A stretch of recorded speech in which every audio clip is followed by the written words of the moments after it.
وعلى آله وصحبه أجمعين أما بعد چمن میں پھول کھلتے ہیں گلشن بہار پر در چمن میں پھول کھلتے ہیں گلشن بہار پر در 15 اگست مبارک ہو میں پھولوں کا ہار بن کر محترم سامعین آج جو عنوان میں آپ حضرات کے سامنے لے کر حاضر ہوا وہ عنوان ہے جنگ ہند کے کچھ نامور مجاہدین کہ جنہوں نے ہندوستان کو آزاد کرانے کے لیے اپنی تن من دھن کی بازی لگا دی اور اپنی جان تک کی قربانی دے دی.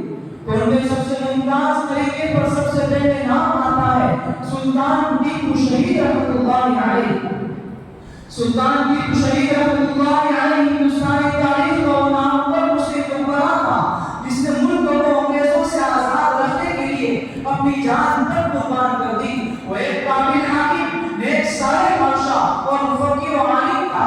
45 سے زائد کتابیں لکھی اور بقول مفکر اسلام حضرت سید ابو الحسن علی میاں ندوی رحمۃ اللہ علیہ کہ ہندوستانی تاریخ اس سے زیادہ بلند فکر، غالب نظر، مذہبی وطن کے فدائی اور غیر ملکی دشمن سے آشنا نہیں. انگریزوں کے لیے ٹیپو سے زیادہ مفید اور قابل رفعت شخصیت کوئی اور نہیں. اس کا تاریخی مقولہ تھا کہ ہٹلر کی 100 سالہ زندگی سے شیر کی ایک دن کی زندگی بہتر ہے. اس کی شہادت نے ہندوستان کی بنتی ہوئی تعلیم کا رخ بدل دیا اور ملک کو برطانوی انقلاب کے حوالے کر دیا. وہ عالمی سطح پر اتحاد اسلامی کا داعی تھا. اس نے شراب و منشیات کی فروخت پر پابندی لگا دی تھی. دربار میں سجائے تازگی کی نمایاں تھی. مسلسل جنگ میں مصروف رہنے کے باوجود بھی علوم سے لے کر شہادت تک اس کی کوئی ایک نماز بھی قضا نہ ہوئی. ہمیشہ موضوع رہتا، سب پر انعام مانتا اور روزانہ فجر کے بعد قرآن کریم کی 1 گھنٹہ تلاوت کا اس کا معمول تھا. انگریزوں کے خلاف ملک کی آزادی کے لیے لڑتے ہوئے 1799 میں اس کی شہادت کا عظیم سامہ پیش ہوا ہے. اب نام آتا ہے بہادر شاہ ظفر کا. یہ مغلیہ سلطنت کا آخری بادشاہ ہے. 1857 میں انگریزوں کے خلاف دہلی کا بادشاہ بنانے کا ہندوستانی انقلابیوں نے اعلان کیا تھا، جس کے بعد اس کے 2 شہزادوں کو ہمایوں کے مقبرے سے گرفتار کر کے ان کے سر پر گولی مار کر سر پشت میں سلاخ اس کے سامنے پیش کیا. اس کے بعد اس کو جہاد کر کے رنگون میں قید کر دیا گیا، جہاں اس کا بڑی قسم و پرسی سے 1882 میں انتقال ہوا. رحمت اللہ شاہ ظفر یہ آخری قطب شاہی بادشاہ ابو الحسن کانا شاہ کے فرزند جلال الدین کے پوتے اور 1857 کی مجاہدین آزادی کے سردار کہ جنہوں نے انگریزوں کے خلاف اکثر امیدوں اور یوشوں کی قیادت کی. ان کے سر پر انگریز حکومت نے 50,000 کا انعام مقرر کیا تھا. راجہ پیر جگنال سنگھ نے دھوکے میں آ کر ان کو شہید کیا 1858 میں اور یہ انعام حاصل کیا. وہ حب الوطنی اور بہادری کے بے نظیر تھے جس کا اعتراف انگریزوں نے بھی کیا تھا. لشکری بائی جھانسی کی رانی یہ مہاراشٹر کے برہمن کی بیٹی تھی جس کی شادی جھانسی کے راجہ گنگادھر راؤ سے ہوئی تھی. انگریزوں کے قبضے کے خلاف مسلسل جنگ میں پیش رہی. 1858 میں گوالیار کے قریب میدان میں لڑنے کی بیماری گئی. مولانا محمد قاسم صاحب نانوتوی رحمۃ اللہ علیہ ہندوستان میں کاروان حکومت کے عظیم رہنما، عالم ربانی اور دارالعلوم دیوبند کے بانی، اتر پردیش کے ضلع سہارنپور کے نارودا کے رہنے والے تھے، جہاں ان کی ولادت 1833 میں ہوئی. عظیم اللہ ماجد مکی رحمۃ اللہ علیہ کے خلیفہ تھے. 1857 کی جنگ آزادی میں پیش میں صرف 47 سال کی عمر میں 1880 میں آپ کا انتقال ہوا. بدر الدین طیب جی کانگریس کے اہم رہنما تھے. آپ نے بڑے صغیر کے مسلمانوں میں سب سے پہلے برطانیہ جا کر قانون کی اعلیٰ ڈگری حاصل کی. آپ اسلامی شاعری کے بڑے پابند